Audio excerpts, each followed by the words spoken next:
तो गाइस, जैसा कि पिछले पार्ट में हमने अभी तक देखा कि नारुतो का प्लान काम कर जाता है और ककाशी उस वाटर प्रिजन से बाहर आ जाता है और ककाशी और जाबुजा के बीच में एक बहुत खतरनाक फाइट होती है। लेकिन अचानक से एक ट्रैकर निंजा वहां पर आकर जाबुजा को मार देता है और उसे अपने साथ लेकर चला जाता है। ककाशी और सभी लोग वहां से जाने लगते हैं, लेकिन तभी ककाशी बेहोश होकर नीचे गिर जाता है। अब इसके बाद हम देखते हैं कि ककाशी एक घर के अंदर लेटा होता है और अपने मन में सोच रहा होता है, लगता है मैंने शारिंगान का कुछ ज्यादा ही यूज कर लिया। फिर एक औरत यहाँ पर आती है और पूछती है ककाशी से, ओ ककाशी, अब जाग गए? अब आपकी तबीयत कैसी है? पहले से बेहतर है, शायद मुझे पूरी तरह से ठीक होने में एक हफ्ता तो लग ही जाएगा। और ककाशी इतना बोलकर वापस से लेट जाता है, बिल्कुल मेरी तरह। और नारुतो और बाकी सभी लोग यहाँ पर आ जाते हैं। साकुरा ककाशी के पास आकर बोलती है, ककाशी सेंसे, आपका शारिंगान बहुत अच्छा है, लेकिन इससे अगर आप बीमार पड़ जाते हो तो मुझे नहीं लगता कि आपको इसका यूज करना चाहिए। ककाशी सेंसे, आखिर वो मास्क वाली लड़की कौन थी जिसने जाबुजा को मार गिराया? और ककाशी उसे बताता है कि वो ट्रैकर निंजा था। वैसे तो ये मास्क सिर्फ एलीट शिनोबी से पहन सकते हैं। ये लोग अनबू ब्लैक ऑप्स के मेंबर्स होते हैं और अपने देश के गद्दारों को मारने का काम करते हैं। उनके विलेज के सीक्रेट्स किसी को पता ना चले, इसलिए ये लोग ऐसा करते हैं। फॉर एग्जाम्पल, अगर ककाशी को कोई बंदा मार दे तो उसे ककाशी के शारिंगन के बारे में पता चल जाएगा और वो ककाशी के शारिंगन का इस्तेमाल इन्हीं के विलेज के खिलाफ कर सकता है। अब इस तरफ हम उस ट्रैकर निंजा को देखते हैं जो कि जाबुजा के मुंह पर बंधे हुए कपड़े को काटने ही वाला होता है कि तभी जाबुजा जाग जाता है और उसके हाथ को पकड़ लेता है और बोलता है, ओह तो तुम जाग गए। जाबुजा बोलता है, तुम कितने बेरहम हो। इसके बाद वो अपनी गर्दन से उन नीडल्स को बाहर निकालता है और लड़की बोलती है, अरे क्या कर रहे हो, लेटे रहो। जाबुजा बोलता है, आखिर कब तक तुम इस मास्क को पहनते रहोगे, उतारो इसे। ये लड़की अपना मास्क उतारती है और हाकू बोलती है या बोलता है, भाई पता नहीं यार लड़की है। पर बोलता है कि अगर ये सही टाइम पर वहाँ पर ना आया होता तो जाबुजा मर जाता। और जाबुजा से बोलता है, हाँ ठीक है समझ गया, कि तुमने मेरे प्रेशर पॉइंट्स पर क्यों हमला किया, उसकी क्या जरूरत थी? तुम्हें तो इसमें करने में बहुत मजा आ रहा होगा, है ना? जिसमें हाकू बोलती है कि वो इसकी बॉडी को नुकसान नहीं पहुंचाना चाहती थी, इसलिए यही एक रास्ता था। इसके गर्दन में मसल्स कम है, इसलिए आसानी से ये इसके प्रेशर पॉइंट्स को हिट कर सकी। जाबुजा खड़े होने की कोशिश करता है और जाबुजा बोलता है, तुम्हें पता है तुम बहुत मासूम हो और बहुत चालाक भी। ये बहुत अजीब कॉम्बिनेशन है, पर दरअसल मैंने इसलिए तुम्हें अपने साथ रखा हुआ है। इस तरफ हम देखते हैं कि ककाशी को कोई चीज परेशान कर रही होती है। एक ट्रैकर निंजा तुरंत ही एक बॉडी को खत्म कर देता है, लेकिन उसने उस बॉडी के साथ ऐसा नहीं किया। वो बंदा उस बॉडी को लेकर चला क्यों गया? वो उसको वहाँ पर भी खत्म कर सकता था। और हाँ, क्या तुम्हें याद है उसने कौन से हथियार यूज किए थे? सास्के बोलता है, नीडल्स। और ककाशी बोलता है कि सच्चाई ये है कि जाबुजा अभी भी जिंदा है। ये सुनकर सभी के तोते उड़ जाते हैं। हाँ, उसका दिल धड़कना बंद जरूर हुआ था, पर वो सिर्फ एक टेम्पररी डेथ थी। पहली बात, वो जाबुजा को उठाकर ले गया जबकि वो उससे भी भारी था, और दूसरी बात, उसने नीडल्स का इस्तेमाल किया जो कि खतरनाक बिल्कुल भी नहीं होते अगर उन्हें जरूरी ऑर्गन्स पर ना मारा जाए। इन सब बातों से यही लगता है कि वो ट्रैकर निंजा जाबुजा को मारना नहीं, उसे बचाना चाहता था। और ककाशी बोलता है कि अगर हम निंजास को कोई शक हो तो हमें उसे सॉल्व करना चाहिए, क्योंकि थोड़ी सी भी चूक महंगी पड़ सकती है। और ककाशी उन सभी को शुक्रिया अदा करता है क्योंकि इनकी हेल्प से ही ककाशी उसको हरा पाया, और स्पेशल थैंक्स बोलता है नारुतो को। और नारुतो को ये सुनकर बहुत अच्छा लगता है। और साकुरा भी अपने मन में सोचती है कि नारुतो पहले से बहुत ज्यादा स्ट्रॉन्ग हो चुका है। अब इसके बाद ये सभी लोग ट्रेनिंग के लिए बाहर इकट्ठा होते हैं और ककाशी बोलता है, तो ठीक है, अब हम चाकरा के बारे में जानेंगे। और साकुरा समझाती है, ये जीनियस लड़की समझाएगी, भाई सुन लो, चाकरा एक तरह की एनर्जी होती है जो कि हर निंजा किसी जुत्सु को यूज करते वक्त यूज करता है। चाकरा इनकी ताकत का मेन सोर्स होता है। ये दो हिस्सों में बटा होता है, एक फिजिकल एनर्जी जो कि इनकी बॉडी के अंदर होती है, और एक होती है स्पिरिचुअल एनर्जी जो कि ट्रेनिंग और एक्सपीरियंस के बेसिस पर मिलती है। और कोई भी निंजुत्सु करने के लिए हमें इन दोनों एनर्जीज का यूज करना होता है। तो नारुतो बोलता है कि आखिर ये सब सीखने का क्या फायदा है भाई, आखिर में तो हमें जुत्सु ही सीखना है ना। पर ककाशी बोलता है कि इन्होंने इस चीज को मास्टर नहीं किया है। जुत्सु करने के लिए एक अलग तरह का चाकरा लगता है। अगर तुम इस चीज को नहीं सीखोगे तो तुम लड़ाई के बीच में आउट ऑफ चाकरा हो जाओगे और फिर तुम लड़ नहीं पाओगे और हार जाओगे। तुम्हें ट्रेनिंग करनी होगी, इतनी ज्यादा ट्रेनिंग ये तुम्हारी आदतों में से एक बन जाए। तुम्हें अपनी जान को दांव पर लगाना होगा। साकुरा पूछती है कि इन्हें क्या करना होगा इस ट्रेनिंग में, और ककाशी ने बोलता है कि इन्हें पेड़ के ऊपर चढ़ना होगा, पर एक रूल है, इन्हें बिना हाथों के उस पेड़ के ऊपर चढ़ना है। और ककाशी एक हैंड साइन बनाकर बिना हाथों का यूज किए पेड़ के ऊपर चढ़ जाता है। ये देखकर सभी लोग हैरान रह जाते हैं। हाँ, तो तुम्हें पता चल ही गया होगा। अपने चाकरा को पैरों के नीचे फोकस करो और इस पेड़ के ऊपर चढ़ जाओ। अपने पैरों के नीचे चाकरा को फोकस करना सबसे ज्यादा टफ होता है, और अगर ये लोग ऐसा करना सीख जाए तो ये कोई भी जुत्सु को बहुत आसानी से सीख सकते हैं। ककाशी 3 कुराएं उनकी तरफ फेंकता है और बोलता है, जहाँ तक तुम पहुँच पाओ वहाँ पर एक निशान लगा दो और अगली बार उससे भी ज्यादा आगे जाने की कोशिश करो। क्या तुम सब तैयार हो? इसके बाद वो तीनों हैंड साइंस बनाकर चाकरा फोकस करने लगते हैं। तीनों पेड़ की तरफ दौड़ते हैं, लेकिन नारुतो गिर जाता है। सास्के नारुतो से थोड़ा सा ऊपर जाता है, लेकिन फिर से नीचे आ जाता है और बोलता है कि अगर इन लोगों ने चाकरों पर ज्यादा फोकस किया तो पेड़ इन्हें धकेल देगा, और अगर कम दिया तो इनकी पकड़ नहीं बनेगी और ये लोग नीचे गिर जाएंगे, जैसा कि अभी नारुतो के साथ हुआ। फिर लोग साकुरा की तरफ देखते हैं और देखते हैं कि साकुरा बहुत ज्यादा ऊपर चली गई है। भाई एक्सपेक्टेड नहीं था साकुरा से, पर क्या बात है भाई। और ककाशी इन दोनों को ताना देते हुए बोलता है, मुझे तो लगा था कि हमारी टीम में किसी को होकागे बनना है और एक को उचिहा क्लैन को आगे बढ़ाना है, पर मुझे लगता नहीं है कि साकुरा के होते हुए ऐसा हो सकेगा। और साकुरा अपने मन में सोचती है, भाई क्या कर रही है ककाशी, अब तो सास्के मुझसे नफरत करने लगेगा। ककाशी इन दोनों की तरफ देखते हुए सोचता है कि लगता है अब इन दोनों में मोटिवेशन आ चुका है। और इस तरफ वही बंदा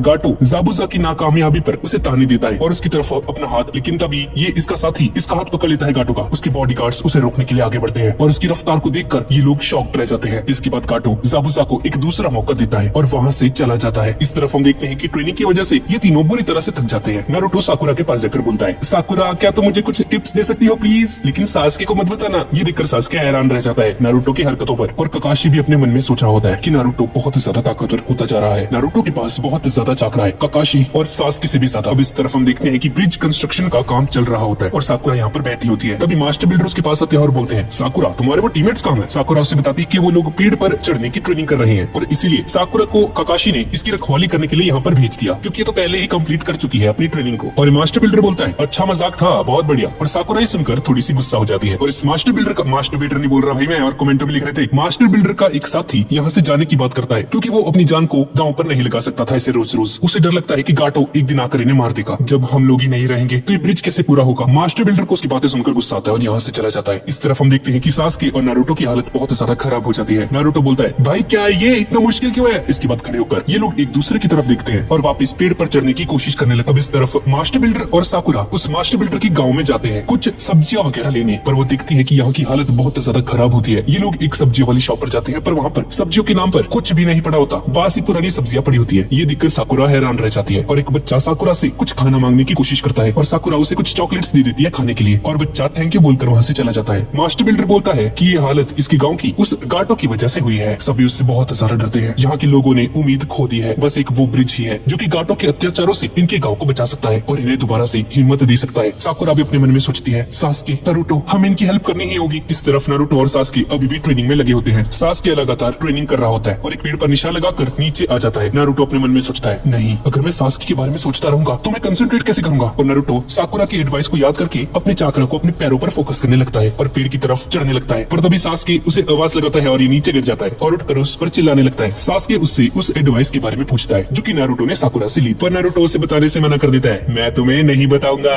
सासके ये सुनकर हैरान रह जाता है। अब इसके बाद हम देखते हैं कि नारुतो और सासके ऐसे खाना खा रहे होते हैं जैसे ये लोग पूरे 2 सालों तक भूखे होते हैं। और चाहिए और चाहिए, और इन दोनों में आंखों ही आंखों में टकरार होने लगती है। कट्टर दुश्मन है भाई। पर तभी ये दोनों ओवर ईटिंग की वजह से उल्टी करने लगते हैं। साकुरा बोलती है, अबे और लिमिट में खा लो, क्या कर रहे हो ये? आखिर में ऐसा बाहर निकाल दिया तो ठुसा ही था फिर। और ये दोनों खाना खाने का कंपटीशन कर रहे होते हैं ताकि ज्यादा खाना खाने से इन्हें ज्यादा एनर्जी मिले। साकुरा एक फोटो को दिखती है और देखती है कि एक फोटो फटी होती है वहाँ पर, किसी ने उसे फाड़ कर निकाल दिया था। और फिर औरत यहाँ पर बोलती है कि इसके हस्बैंड थे। मास्टर बिल्डर बोलता है कि लोग उसे इस विलेज का हीरो कहते थे। इनारी यहाँ से उठकर चला जाता है। सुनामी भी उसके पीछे जाती है और मास्टर बिल्डर से बोलती है, पापा मैंने आपको कितनी बार बोला है कि उसके सामने इसकी बात मत किया करो। साकुरा पूछती है कि क्या हुआ है ताजुरा, या वो मास्टर बिल्डर ने बोलता है ये बंदा इनारी का असली पिता नहीं था। वो और इनारी एक दूसरे के बहुत करीब थे। उन दिनों इनारी बहुत खुश रहा करता था, पर फिर सब कुछ खत्म हो गया। सबकी हिम्मत, उम्मीद, सब कुछ टूट गया। फिर बंदा 3 साल पहले की कहानी सुनाता है जिसमें कुछ बच्चे इनारी को परेशान कर रहे होते हैं। उसमें से एक बच्चा इनारी के डॉगी को पानी में फेंक देता है और बोलता है कि अगर ये इसके डॉगी को बचा सकता है तो बचा ले। पर इनारी उसे बचाने के लिए अपने कदमों को आगे ही नहीं बढ़ा पा रहा था क्योंकि इसे तैरना नहीं आता था। तभी एक लड़का उसे पीछे से धक्का दे देता है और वो पानी में गिर जाता है। फिर वो डॉगी इनारी के पास तैरकर जाने लगता है, लेकिन इनारी कुछ नहीं कर पाता, पानी में डूब जाता है। जैसे ही उसकी आंख खुलती है तो वो अपने आप को एक आदमी के पास पाता है जिसका नाम काइजा होता है। इनारी पूछता है, क्या आपने मुझे बचाया? काइजा बोलता है, हाँ, चलो आके कुछ खा लो। और ये बंदा बोलता है कि अगर तुम किसी से प्यार करते हो तो तुम्हें अपनी जान की परवाह किए बगैर भी उसे बचाना चाहिए और तुम्हें अपने डॉग को बचाना चाहिए था। वो बंदा एक मछुआरा था जो कि किसी दूसरी कंट्री से यहाँ पर आया था अपने ड्रीम्स को पूरा करने के लिए। दोनों एक दूसरे के साथ बहुत अच्छे से बिहेव करते थे। इनारी को नहीं पता था कि उसका असली फादर कौन है, इसलिए वो इस बंदे को अपना फादर मानने लगा था और धीरे धीरे ये बंदा इनकी फैमिली का ही एक मेंबर बन गया। लेकिन जब इस देश को उसकी जरूरत थी तो वो पीछे नहीं हटा और उसने अपनी देश की रखवाली के लिए अपनी जान दी थी। और उस दिन के बाद से ये बंदा सबका हीरो बन गया। पर फिर इस देश को किसी की नजर लग गई और गाटो यहाँ पर आ गया। सिर्फ काइजा ही था जो कि उसके खिलाफ खड़े होने की हिम्मत रख सकता था। गाटो उस आदमी को रोकने के लिए उसके पीछे पड़ गया, उसके हाथ तक काट दिए। सभी लोग बस तमाशा देखते रह गए। इनारी भी कुछ नहीं कर पाया और सभी के सामने उसे मौत के घाट उतार दिया गया। और उस दिन के बाद से इनारी बदल गया, सभी लोग बदल गए। अब नारुतो खड़ा होने की कोशिश करता है लेकिन वो गिर जाता है। ककाशी बोलता है कि इतनी ज्यादा ट्रेनिंग की वजह से अब नारुतो को आराम करना चाहिए, पर नारुतो नहीं मानता और बोलता है, नहीं ककाशी सेंसेई, मैं साबित करके दिखाऊंगा कि इस दुनिया में हीरोज सच में होते हैं। इस तरफ हम हाको को देखते हैं, वही बंदा जिसने काबूसो को बचाया था। और ये बंदा या बंदी अपने बालों को खोल लेता है जिसकी वजह से ये एक लड़की जैसा लगने लग जाता है। और तभी सामने इसकी नजर नारुतो पर पड़ती है जिसे देखकर हाको को याद आ जाता है कि तो वही निंजास है। ये इनके पास जाता है और अपना हाथ आगे बढ़ाता है। इस तरफ इन सभी को नारुतो की चिंता हो रही होती है क्योंकि वो पूरी रात से ट्रेनिंग कर रहा था। सासके को उसकी चिंता होने लगती है और उसे ढूंढने के लिए जंगल की तरफ जाने लगता है। हाँ तो मैं टहलने जा रहा हूँ। इस तरफ हाको नारुतो का गला दबाने लगती है, पर फिर वो नारुतो को जगाने लगती है और बोलती है, ओए लड़के उठ जा वरना ठंड लग जाएगी। नारुतो उसे देखकर शर्मा जाता है, अरे आप कौन हो और यहाँ पर क्या कर रही हो? फिर हाको एक छोटे से फ्लैशबैक में चला जाता है जिसमें हाको बहुत छोटा होता है और एक सड़क के किनारे बैठा होता है। तब यहाँ पर एक बंदा आ जाता है और यहाँ यहाँ पर कचरा फेंक कर चला जाता है। तभी ज़ाबुज़ा यहाँ पर आ जाता है और एक दूसरे को देखने लगते हैं और हाको नारुतो से बोलती है कि अगर इनकी लाइफ में कोई ऐसा इंसान हो जो कि इनके लिए बहुत ज्यादा कीमती हो तो उन्हें बचाने के लिए बंदा खुद ही स्ट्रॉन्ग बनना शुरू कर देता है। जो सुनकर नारुतो थोड़ी सी गहरी सोच में चला जाता है और नारुतो कुछ इंसिडेंट्स को याद करने लगता है और बोलता है अरे हाँ आप सही कह रहे हो। हाको यहाँ से उठकर जाने लगती है और बोलती है और हाँ मैं लड़की नहीं लड़का हूँ। भाई लड़का ये अबे ये क्या हो गया। नारुतो के साथ साथ मैं भी बहुत ज्यादा हैरान हो जाता हूँ। भाई साहब ये तो साकुरा से भी ज्यादा सुंदर है, ये क्या हो रहा है। सास्की यहाँ पर आता है और हाको की साइड से निकलने पर उसे कुछ महसूस होता है। नारुतो बोलता है कि मैंने अपनी जिंदगी में बहुत अजीब सी चीजें देखी है जैसे कि मिरर, सास्की, पर आज तो हद ही हो गई। और इस तरफ ककाशी और साकुरा भी नारुतो को ढूंढ रहे होते हैं पर तभी उनकी तरफ एक उनाई आती है और देखते हैं कि नारुतो बहुत ऊपर जाकर बैठा होता है। भाई बैठ गए। साकुरा सोचती है कमाल है नारुतो इतनी ऊपर चढ़ सकता है। नारुतो खड़ा होता है लेकिन तभी उसका बैलेंस बिगड़ जाता है। ककाशी और साकुरा ये देखकर डर जाते हैं पर नारुतो उल्टा लटक कर बोलता है अरे मैं तो मजाक कर रहा था। साकुरा बोलती है अरे यार ऐसा क्यों कर रहे हो, हमें तुम्हारी चिंता हो रही थी। पर इसके अंदर की साकुरा कुछ और ही बोल रही होती है। साले नारुतो तू बचेगा नहीं मेरे हाथों से। ककाशी बोलता है पर मुझे ऐसा क्यों लग रहा है कि कुछ बुरा होने वाला है। नारुतो की पकड़ छूट जाती है और ये दोनों फिर से डर जाते हैं पर तभी सास्की नारुतो को पकड़ लेता है और बोलता है तुम बेवकूफ ही रहोगे। नारुतो क्या बात है सास्की, कमाल कर दिया, बहुत बढ़िया। इस तरफ हाकू ज़ाबुज़ा से बोलता है हाँ भाई कितना टाइम लगेगा तुम्हें हिल होने में। अब थोड़ी देर बाद रात हो जाती है और हम देखते हैं कि नारुतो और सास्की उस पेड़ की बहुत ऊपर चढ़ जाते हैं। सास्की बोलता है नारुतो चलो नीचे चलते हैं और ये दोनों अब घर पहुंच जाते हैं। नीचे पहुंचकर और इनकी हालत बहुत ज्यादा खराब होती है। नारुतो बोलता है हमने कर दिखाया, हम पेड़ की बिल्कुल ऊपर तक चले गए। और ककाशी सुनकर खुश हो जाता है और इन्हें भी उस मास्टर बिल्डर को प्रोटेक्ट करने की जॉब दे देता है। पर नारी बहुत ज्यादा गुस्से में होता है और बोलता है तुम जो मर्जी कर लो, तुम गाटो को कभी नहीं हरा सकते, कमजोर कभी भी किसी ताकतवर को नहीं हरा सकता, तुम्हारी ट्रेनिंग किसी भी काम की नहीं, तुम्हें कुछ नहीं पता, तुम्हें क्या पता दर्द क्या होता है, तुम तो हंसते रहते हो। नारुतो उसे देखकर बोलता है ठीक है नारी तुम ऐसे ही अपनी पूरी जिंदगी रोते रहो और शिकायत करते रहो, कायर कहीं के। और नारुतो ये बोलकर वहाँ से चला जाता है। नारी रोने लगता है। अब अगले दिन ककाशी सास्की और साकुरा के साथ आजुना के ब्रिज पर जाने लगता है पर नारुतो उनके साथ नहीं होता क्योंकि अभी तक घोड़े बेचकर सो रहा होता है। इसके बाद गाटो ज़ाबुज़ा से बोल रहा होता है भाई कब करेगा अपने काम पूरा तू। ज़ाबुज़ा को गुस्सा आता है और अपने पैर से उस फोन को तोड़ देता है और हाको से बोलता है क्या तुम तैयार हो। नारुतो की आंख खुल जाती है और उसे पता चलता है कि सभी लोग उसके बिना ही चले गए हैं ब्रिज पर और तैयार होकर वहाँ पर जल्दी से जाने लगता है पर रास्ते में उसे कुछ दिखाई देता है। और इस तरफ ककाशी और वो मास्टर बिल्डर जैसे ही ब्रिज पर पहुंचते हैं तो वो देखते हैं कि उसके सभी के सभी वर्कर्स नीचे पड़े हुए हैं घायल और काजुना के घर के बाहर दो आदमी खड़े होते हैं। ब्रिज के पास कोहरा छाने लगता है, सभी अपनी पोजीशंस में आ जाते हैं और इन्हें समझ में आ जाता है कि ये ज़ाबुज़ा ही है, ये इसका हिडन मिस्ट जुत्सु है। सभी को ज़ाबुज़ा की आवाज सुनाई देती है माफ करना मुझे ककाशी, तुम्हें मैंने इतना ज्यादा इंतजार करवाया। अरे बाप रे ये लड़का तो कांप रहा है। कभी ज़ाबुज़ा इनके सामने आ जाता है। सास्की बोलता है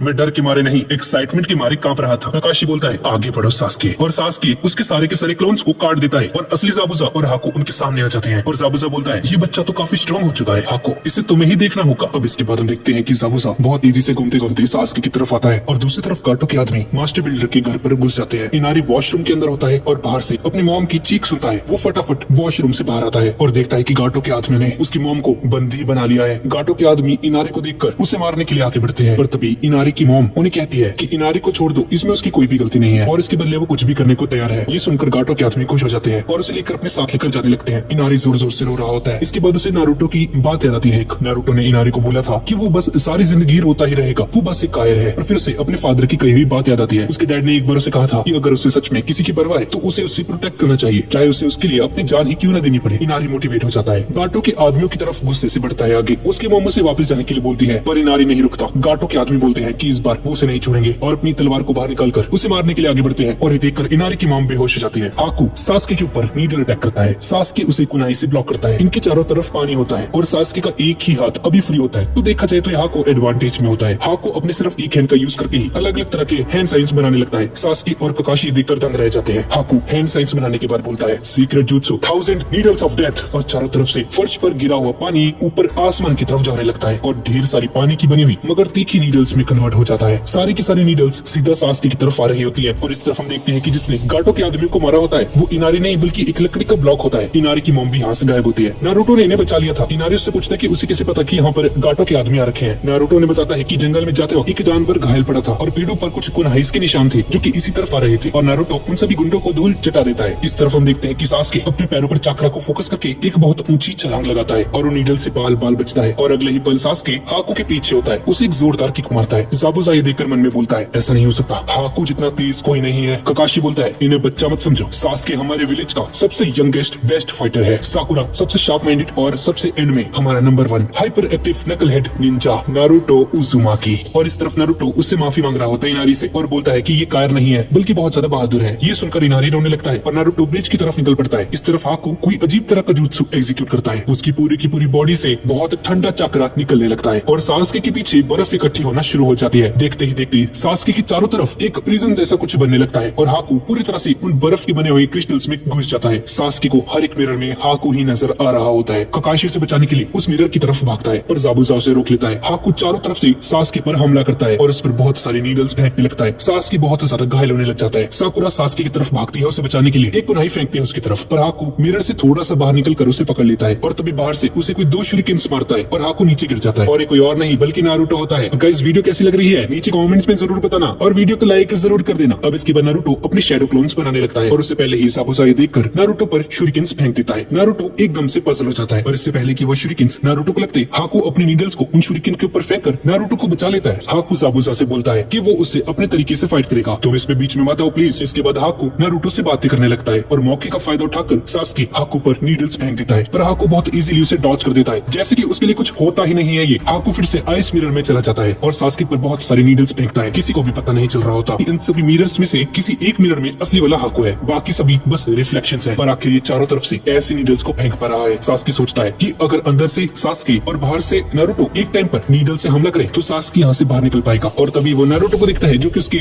सामने खड़ा होता है, क्योंकि नारुतो से बचाने के लिए खुद ही अंदर आ गया था यहाँ पर, जिसका मतलब है कि दोनों यहाँ पर फंस चुके हैं। सास्के फ्रस्ट्रेशन में नारुतो पर चिल्लाता है और ये दोनों आपस में लड़ने लग जाते हैं। फाइट के बीच में भाई फाइट में ध्यान दे लो, सास्के बर्फ को पिघलाने के लिए फायरबॉल जुत्सु का यूज करता है, पर मिरर्स को कुछ भी फर्क नहीं पड़ता और हाकू उन्हें पूरी तरह से घायल कर देता है नीडल से। नारुतो गुस्से में अपनी शैडो क्लोन्स को बनाकर हाकू पर टूट पड़ता है और हम देखते हैं कि हाकू बहुत तेजी से एक मिरर से बाहर निकलकर दूसरे मिरर में जाने लगता है और इस तरह से वो नारुतो के सभी क्लोन्स को बड़ी तेजी से अगले ही पल मार गिराता है। हाकू ने बोलता है कि वो इस समय सिर्फ एक ही मिरर में है, पर क्योंकि उसकी रफ्तार इतनी ज्यादा है वो फटाफट दूसरे मिरर्स में स्विच होकर उन पर हर जगह से हमला कर पा रहा है। और साथ ही बोलता है कि सभी लोग उसकी स्पीड के सामने इतने ज्यादा स्लो है कि सभी लोग इसे स्लो मोशन में नजर आते हैं। ये सुनकर ककाशी बोलता है, भाई साहब ये तो कैकी गेनकाई है, ये एक स्पेशल तरह की टेक्निक या फिर पावर है जो कि बचपन से ही कुछ स्पेसिफिक क्लैंस के लोगों के पास होती है। जैसे कि ककाशी की शारिंगन भी एक कैकी गेनकाई है जो कि सिर्फ उचिहा क्लैन के लोगों के पास होती है और डीएनए से उन्हीं क्लैन की नेक्स्ट जनरेशन में पास ऑन होती है। और उसी तरह से अपने चक्रा से आइस बनाना हाकू की स्पेशलिटी है, जिसकी वजह से ककाशी भी इस जुत्सु को कॉपी नहीं कर सकता क्योंकि उसके डीएनए में ये एबिलिटी है ही नहीं है। और नारुतो जख्मी हालत में बोलता है, मैं यहाँ पर नहीं मरने वाला, मुझे अपना सपना पूरा करना है। ये सुनकर हाकू भी अपने बचपन में खो जाता है, पर हम देखते हैं कि उसकी हालत बहुत ज्यादा खराब होती है, ना ही उसके पास पैसे थे ना ही रहने के लिए घर, और जल्द ही इस ठंड में मर जाता। पर तभी उसे एक दिन जाबुजा मिला जिसने उसकी पूरी की पूरी लाइफ बदल दी। हाकू सास्के और नारुतो को बोलता है कि वो कभी भी शिनोबी नहीं बनना चाहता था, लेकिन हालातों ने इसे एक शिनोबी बना दिया है। जाबुजा हाकू को अपनी जान से भी ज्यादा प्यारा है और जाबुजा का सपना पूरा करना ही हाकू का सपना है, और अगर कोई भी इसके सपने के बीच में आएगा तो हाकू उन्हें मारने से नहीं कतराएगा। अब इसके बाद हम देखते हैं कि ककाशी अपनी शारिंगन आई को बाहर निकालने लगता है। ये देखते ही जाबुजा अपनी कुन्हाई से उस पर हमला करता है, पर ककाशी अपने दूसरे हाथ से उसके अटैक को ब्लॉक कर देता है। जाबुजा बताता है कि जब हाकू से मिला था तो वो एक बच्चा था, पर जाबुजा ने उसे बहुत ज्यादा टफ ट्रेनिंग दी थी और उसे एक किलर मशीन बना दिया। ककाशी अपनी शारिंगन आई बाहर निकालता है और जाबुजा से बोलता है कि अब इसकी शारिंगन आई उस पर काम नहीं करने वाली, क्योंकि पिछली बार जब ये लोग भिड़े थे आपस में तो हाकू सब कुछ छुपके से देख रहा था और उसकी यही खास बात है कि वो किसी भी जुजुत्सु को एक बार देख कर ही सीख लेता है उसे और उसका तोड़ निकाल लेता है। अब इसके बाद जाबुजा कुछ हैंड साइंस बनाकर हिडन मिस्ट जुत्सु बोलता है और वहाँ पर बहुत ज्यादा फॉग आ जाती है। ककाशी को भी अब कुछ भी नजर में नहीं आता और इस तरफ नारुतो भी अपने बार बार शैडो क्लोन्स बनाकर उस मिरर पर हमला करता है और हर बार की तरह हाकू से बुरी तरह से पिट रहा होता है। सास्के मन में बोलता है कि जब हाकू नारुतो को मार रहा था तो उसे एक पल के लिए हाकू दिखाई दिया था, पर वो टाइम बहुत कम था। हाकू की रफ्तार बहुत ज्यादा तेज थी। नारुतो और भी क्लोन्स बनाकर उस पर हमला करता है और सास्के नारुतो की टाइमिंग को नोट करता है और फिर एक जगह पर जैसे ही हाकू नारुतो को जैसे ही मिरर से बाहर निकलता है उसे मारने के लिए, वैसे ही सास्के उस पर अपने फायरबॉल जुत्सु से हमला करता है, जिससे कि हाकू बस बाल बाल बचता है। ये सब देखकर हाकू दंग रह जाता है और मन में बोलता है कि कोई भी ह्यूमन है इसकी स्पीड को नहीं देख सकती। तो सास्के ने कैसे देख लिया। इस तरफ ककाशी देखता है कि वो धुंध बहुत ज्यादा घनी हो चुकी है। तभी जाबुजा ककाशी पर कहीं से शूरिकेन्स फेंक देता है। ककाशी को थोड़ी दिक्कत आती है उन्हें देखने में, पर किसी तरह से बच जाता है। जाबुजा ने अपनी आंखों को बंद किया होता है, जिसका मतलब है कि वो सिर्फ आवाजों को सुनकर लड़ रहा है। अगले ही पल जाबुजा फिर से धुंध में गायब हो जाता है, पर ककाशी को उसकी आवाज आ रही होती है। जाबुजा बोलता है कि ककाशी फ्रॉड है, वो फ्यूचर को नहीं देख सकता। जब पिछली बार जाबुजा ककाशी से हारा था तो जाबुजा ने ककाशी से पूछा था कि क्या उसकी आंख फ्यूचर को देख सकती है, जिस पर ककाशी ने हाँ कहा था और ये प्रेडिक्शन की थी कि जाबुजा अगले पल मरने वाला है। पर जाबुजा तो अभी भी जिंदा था, जिसका मतलब है कि ककाशी झूठ बोल रहा था। जाबुजा बोलता है कि ककाशी की इस शारिंगन की दो अलग अलग एलिमेंट्स हैं। पहला है पियर्सिंग आई जो कि हर एक बारीक डिटेल को देख पाती है, और दूसरा है हिप्नोटिक आई जो कि दुश्मन को हिप्नोटाइज कर देती है। इन दोनों एबिलिटीज की वजह से ही ककाशी जाबुजा की हर एक छोटी से छोटी डिटेल को नोटिस कर पाता है और उसे कॉपी कर पाता है। और ककाशी जाबुजा से पहले उस टेक्निक को इजीली एग्जीक्यूट कर पाया था, क्योंकि वो फ्यूचर नहीं देख सकता था, बल्कि वो अपने ओपोनेंट को हिप्नोटाइज कर कर रखा था। उसने ज़ाबुज़ा को हिप्नोटाइज किया था और ज़ाबुज़ा की हर एक नेक्स्ट मूव को ककाशी खुद से कंट्रोल कर रहा था। अब ज़ाबुज़ा की इतना घना कोहरा करने की वजह से ककाशी की पियर्सिंग आई कुछ नहीं देख पाती और अब ज़ाबुज़ा ने तो अपनी आंखें भी बंद कर रखी है, इसलिए ज़ाबुज़ा हिप्नोटिक आई से भी बच चुका है और ककाशी उसे हिप्नोटाइज नहीं कर पाएगा। इस तरफ सासुके नारुतो को बाहर जाकर अटैक करने के लिए बोलता है। नारुतो यहाँ से बाहर की तरफ भागता है और जैसे ही हाकू नारुतो को मारने के लिए बाहर निकलता है तो सासुके उसकी तरफ फायरबॉल से हमला कर देता है, पर हाकू उसे डॉज करके नारुतो पर ढेर सारे नीडल से हमला कर देता है। इधर ककाशी रियलाइज करता है कि ये बंदा मास्टर बिल्डर पर हमला करने वाला है और हम देखते हैं कि ये ज़ाबुज़ा मास्टर बिल्डर के बिल्कुल पीछे होता है और उस पर अपनी तलवार से हमला करता है, पर आकाशी वहाँ पर आकर ज़ाबुज़ा के आगे आ जाता है। इस तरफ हम देखते हैं कि नारुतो की हालत बहुत ज्यादा खराब होती है, पर इसके बावजूद वो अपनी चाकरा पर फोकस करके बहुत तेजी से भागता है, पर हाकू उसे फिर से पटक देता है। नारुतो की हालत और भी ज्यादा खराब हो जाती है और उसका चाकरा भी खत्म होने लग जाता है और बेहोश हो जाता है। सासुके हाकू की हर एक मूवमेंट पर बहुत ध्यान से कंसंट्रेट कर रहा होता है और जैसे ही हाकू नारुतो पर नीडल्स को थ्रो करता है वैसे ही सासुके नारुतो को बचा लेता है। ये देखकर हाकू परेशान हो जाता है कि ऐसा कैसे हो सकता है, आखिर सासुके उसके मूव्स को कैसे देख पा रहा है। और हाकू थोड़ा गौर से सासुके की तरफ देखता है और दंग रह जाता है क्योंकि सासुके की दोनों आंखें शारिंगान थी। भाई साहब सासुके के पास भी है भाई, पर हम देखते हैं कि सासुके की शारिंगान इम्परफेक्ट होती है और सिर्फ एक ही बिंदु होता है इसकी आंखों में। इस तरफ हम देखते हैं कि ज़ाबुज़ा के वार की वजह से ककाशी के पेट से खून निकल रहा होता है और ककाशी बोलता है कि उसे सासुके पर पूरा भरोसा है। सासुके उचिहा तुम्हें मार गिराएगा। ये सुनकर ज़ाबुज़ा दंग रह जाता है और ककाशी बोलता है हाँ तुमने सही सुना, सासुके उचिहा क्लैन से है। उचिहा क्लैन की पावर्स उसकी रगों में दौड़ती है। जिस पर ज़ाबुज़ा बोलता है भाई साहब हाँ मैंने सुना था कि एक बच्चा उचिहा क्लैन की ट्रेजेडी से बच चुका था, तो वो बच्चा सासुके है। इधर हाकू सोच रहा होता है कि वो सासुके को ऐसे तो नहीं हरा पाएगा। वो सबसे पहले अब नारुतो को मारने का प्लान बनाता है और वो सासुके की जगह नारुतो पर हमला करता है। सासुके घबरा जाता है, तेजी से नारुतो की तरफ बढ़ता है। हम देखते हैं कि नारुतो को होश आ जाता है और देखता है कि सासुके ठीक उसके सामने खड़ा है और हाकू नीचे जमीन पर पड़ा होता है। नारुतो खुश होकर सासुके को बोलता है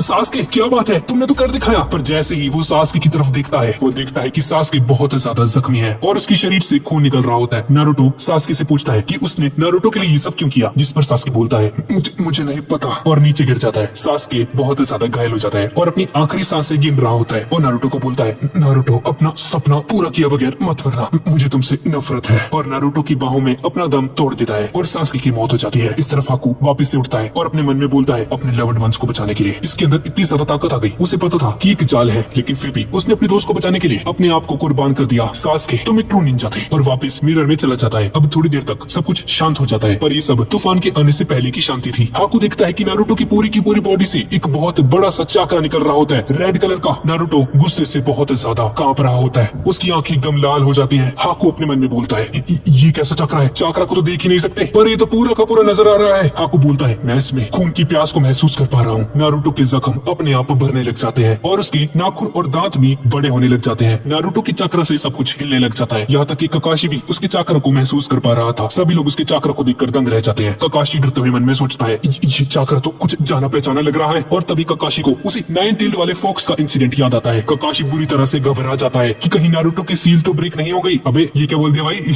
हाकू अपने मन में बोलता है ये लड़का ये तो पहले जैसा बिल्कुल भी नहीं लग रहा। नारुतो तेजी से उसकी तरफ बढ़ने लगता है। हाकू उस पर कुछ सन बॉन्स फेंक देता है लेकिन नारुतो के चाकरा के सामने उसके अटैक्स बेकार हो जाते हैं। इसके बाद हाकू सभी के सभी मिरर से सन बॉन्ड फेंकने लगता है और वो सभी के सभी सन बॉन्ड नारुतो को लग जाते हैं, पर तभी उसके अंदर से चाकरा की एक वेव निकलती है जिससे कि वो सभी के सभी सन बॉन्ड्स उसके शरीर से बाहर निकल जाते हैं। इसके बाद नारुतो हाकू की तरफ बढ़ता है पर हाकू वक्त रहते वहाँ से हट जाता है और नारुतो के पीछे हमला कर देता है, पर नारुतो एंड मोमेंट में वहाँ से हटकर हाकू की तरफ बहुत गुस्से से दिखता है। हाकू दोबारा अपने मिरर की तरफ बढ़ता है लेकिन अचानक से नारुतो उसका हाथ पकड़ लेता है और उसके अंदर से बहुत सारा चाकरा निकलने लग जाता है। इस तरफ हम देखते हैं कि ककाशी अचानक से नारुतो उसका हाथ पकड़ लेता है और उसके अंदर से बहुत सारा चाकरा निकलने लग जाता है। इस तरफ ककाशी अपने मन में सोच रहा होता है क्या वो सील टूट चुकी है? नहीं, 9 टेल्ड फॉक्स का चाकरा बाहर तो जरूर निकल रहा है पर वो सील अभी तक पूरी तरह से नहीं टूटी है। इसके बाद ककाशी एक स्क्रोल निकालता है और अपने खून से एक लकीर खींच देता है उस स्क्रोल के ऊपर और बोलता है क्या तुम मुझे सुन पा रहे हो ज़ाबुज़ा, हम दोनों को इस खेल को अब खत्म करना होगा। तो ज़ाबुज़ा बोलता है चलो ठीक है, दिखाओ मुझे तुम क्या कर सकते हो। इस तरफ हम देखते हैं कि नारुतो की प्रेशर की वजह से ज़ाकू के मिरर्स में क्रैक आने लग जाते हैं। ज़ाकू बोलता है ये चाकरा कितना ज्यादा स्ट्रॉन्ग है, मैं अब इसे और सहन नहीं कर सकता। नारुतो एक जोरदार घूसा ज़ाकू के मुंह पर मारता है और ज़ाकू अपने ही एक मिरर को तोड़ते हुए दूर गिर जाता है। उसके मास्क में भी क्रैक आ जाता है और उसके सभी के सभी मिरर्स चूर चूर हो जाते हैं। हाकू खड़ा हो जाता है और नारुतो उसकी तरफ बहुत तेजी से आगे बढ़ता है। हाकू अपने मन में बोलता है ज़ाबुज़ा मुझे माफ करना, मैं इस लड़की का मुकाबला नहीं कर सकता। हाकू का मास्क नीचे गिर जाता है। नारुतो रुक जाता है उसे देखकर और बोलता है अरे तुम तो वही जंगल वाली लड़की मतलब की लड़की हो। हाकू बोलता है नारुतो तुम रुक क्यों गए, तुमने मुझे मारा क्यों नहीं, क्या तुम मुझसे बदला नहीं लेना चाहते? मैंने सासुके को मार गिराया। नारुतो उसकी तरफ देखता है और थोड़ा हिचकिचाते हुए उसको एक घूसा मार ही देता है। हाकू नीचे गिर जाता है, उसके मुंह से खून भी निकल रहा होता है और उठते हुए नारुतो से बोलता है कि उस ताकत का क्या हुआ जो भी थोड़ी देर पहले नारुतो के अंदर थी, क्योंकि बस ऐसे करने से वो उसे नहीं हरा सकता। अपने दुश्मन को तुमने जिंदा छोड़ दिया, इसे दया नहीं कहते, इसे बेवकूफी कहते हैं। तुम किस लिए जीते हो? तुम्हारी जिंदगी का कोई पर्पस नहीं। अगर तुम मुझे नहीं मार सकते बिना किसी सपने के या बिना किसी डिजायर के, तुम्हारा दर्द बस बढ़ता ही रहता है। नारुतो बोलता है भाई क्या हो गया तेरे को, क्या बोल रहा है ये? आज मुझे पता चल चुका है कि मैं ज़ाबुज़ा के किसी भी काम का नहीं हूँ। नारुतो बोलता है कि भाई वो गाटो जैसे लोगों से पैसे लेकर पूरे काम करता है, क्या उसके अलावा कोई और शख्स तुम्हारे लिए इम्पोर्टेंट नहीं है? तो हाकू बोलता है हाँ नारुतो, एक वक्त ऐसा भी था जब मेरे पास भी कुछ खास लोग थे, मेरे पेरेंट्स। मैं लैंड ऑफ वाटर के एक बहुत छोटे से विलेज में पैदा हुआ था। मेरे पेरेंट्स बहुत ज्यादा गरीब थे पर फिर भी खुश रहते थे, लेकिन एक दिन सब कुछ बदल गया। ये सुनकर नारुतो बोलता है आखिर ऐसा क्या हुआ? दरअसल इसके फादर ने इसकी मॉम को मार डाला था और फिर उसने इसे भी मारने की कोशिश की। ये सुनकर नारुतो के होश उड़ जाते हैं और हाकू आगे बोलता है कि सिविल वॉर खत्म होने के बाद इसके देश के लोग उन लोगों से नफरत करने लगे जिनके पास केके गेनकाई की पावर्स थी, जो कि कुछ खास क्लैंस के पास ही थी और जनरेशन टू जनरेशन आगे बढ़ती रहती है। उनकी यूनिक एबिलिटीज के चलते उन्होंने बहुत सारी लड़ाइयां लड़ी, पर जब जंग खत्म हुई तो लोग उनसे लड़ने लगे, ये सोचकर कि लोग बाद में इनके ही विलेज या फिर कंट्री को डिस्ट्रॉय कर देंगे। इसलिए उन्होंने अपनी खास ताकत को छुपाने के लिए बहुत कुछ किया। अगर किसी को उनकी पावर्स का पता चल जाता तो उन्हें मौत की सजा सुनाई जाती थी। मुझे पूरा यकीन है कि तुम्हारे दोस्त ने भी बहुत कुछ सहन किया होगा। मेरी मॉम के पास केके गेनकाई की पावर्स थी पर उन्होंने इस बात को छुपाया, पर एक दिन मेरे डैड को पता चल गया और उन्होंने मेरी मॉम को मार डाला। पर जैसे तैसे मैं वहाँ से बचकर निकल गया, या ऐसा बोलूं मैं उन्हें वहाँ से मार कर भाग गया। मेरी मॉम और मेरे डैड मेरी जिंदगी से हमेशा के लिए जा चुके थे, लेकिन मुझे ऐसा लग रहा था जैसे मैंने उनसे भी ज्यादा कुछ खास चीज खो दी है। इस पूरी दुनिया में किसी को भी मेरी जरूरत नहीं थी, मैं बेकार था। और नारुतो अपने मन में बोलता है ये तो बिल्कुल मेरे जैसा है। हाकू बोलता है तुमने मुझे कहा था ना नारुतो कि तुम विलेज की सबसे ज्यादा बेहतर निंजा बनना चाहते हो, जिससे कि लोग तुम्हारी इज्जत करें। अगर तुम्हें कोई एक्सेप्ट कर ले कल को तो उससे ज्यादा इंपॉर्टेंट तुम्हारे लिए कोई नहीं हो सकता। मेरे लिए वो खास शख्स ज़ाबुज़ा है जिस ताकत से लोग डरा करते थे, मुझे उसी ताकत की जरूरत थी। और ये बंदा रोने लग जाता है। ज़ाबुज़ा ने ही इस बंदे को पाला था। हाकू नारुतो के पास जाने लगता है और बोलता है नारुतो मैं चाहता हूँ कि तुम मुझे मार डालो। इस तरफ ककाशी उस स्क्रोल को लेकर हैंड साइंस बनाने लगता है और बोलता है Ninja art summoning style jutsu. और ऐसा बोलकर ककाशी अपने हाथ को जमीन पर फेंकता है और ज़ाबुज़ा बोलता है ककाशी तुम जो मर्जी कर लो, तुम मुझे कभी नहीं ढूंढ सकते। और तभी अचानक से जमीन के अंदर कुछ हलचल होने लग जाती है और उसके अंदर से कुछ डॉगीज निकलकर ज़ाबुज़ा को पकड़ लेते हैं। ककाशी बोलता है अगर मैं अपनी आंखें इस्तेमाल नहीं कर सकता तो मुझे अपनी नाक का इस्तेमाल करना चाहिए। ये मेरा समनिंग जुत्सु है और ये दूसरों को ढूंढने के लिए काम में आता है। जब तुमने मुझ पर हमला किया था तो मैं खुद चाहता था कि तुम मुझ पर हमला करो, जिससे कि तुम्हारे हथियार में मेरा खून लग जाए और उसकी सेंट से मैं तुम्हें ढूंढ सकूं। तुम बहुत आसानी से मेरी चाल में फंस गए। अब कोहरा हटना शुरू हो चुका है। पता है मुझे क्या दिखाई दे रहा है? तुम्हारी मौत। ज़ाबुज़ा बोलता है अपनी बकवास बंद कर ले। और ककाशी बोलता है चलो भाई अब तुम्हें खत्म करने का समय आ चुका है। ककाशी हैंड साइंस बनाता है जिससे कि उसके हाथ में लाइटनिंग जैसा कुछ आ जाता है और बोलता है लाइटनिंग ब्लेड। ये देखकर ज़ाबुज़ा हैरान रह जाता है, भला ये क्या चीज है? इसका हाथ तो चाकरा से ओवरफ्लो हो रहा है। इस तरफ हाकू नारुतो से बोलता है नारुतो मुझे खत्म कर दो, तुम हेजिटेट क्यों कर रहे हो? पर नारुतो से बोलता है होश में आओ, वो तुम्हें बस एक हथियार की तरह यूज कर रहा है। आखिर ज़ाबुज़ा जैसा इंसान तुम्हारे लिए कोई खास व्यक्ति कैसे हो सकता है? हाकू बोलता है मैं उसके अब किसी भी काम का नहीं हूँ, प्लीज आगे बढ़ो और मुझे मार दो। अब इस तरफ हम इनारी को देखते हैं जो कि भागते भागते कहीं पर जा रहा होता है और अपने मन में बोलता है नारुतो और बाकी सब लोग लड़ रहे हैं, वो मेरे लिए अपनी जान को खतरे में डाल रहे हैं और हम लोग कुछ नहीं कर पा रहे, मुझे लोगों से हेल्प लेनी चाहिए। इसके बाद वो किसी के घर पर जाकर दरवाजा पीटने लगता है। अंकल गीची जल्दी चलिए, मेरे साथ ब्रिज पर चलिए, पंगे हो गए हैं। अगर हम सभी लोग साथ मिलकर लड़ेंगे तो हम गाटो को जरूर हरा देंगे। लेकिन घर के अंदर से किसी का कोई भी जवाब नहीं आता और थोड़ी देर बाद आवाज आती है इनारी नहीं, मैं हार मान चुका हूँ, लड़ाइयाँ तो सिर्फ हीरोज लड़ते हैं जैसे कि तुम्हारे फादर थे, पर तुमने देखा ना उनके साथ क्या हुआ। अगर हम लोग लड़ने की कोशिश करेंगे तो बस और भी ज्यादा जाने जाएंगी और मैं किसी को खोना नहीं चाहता, मैं और ज्यादा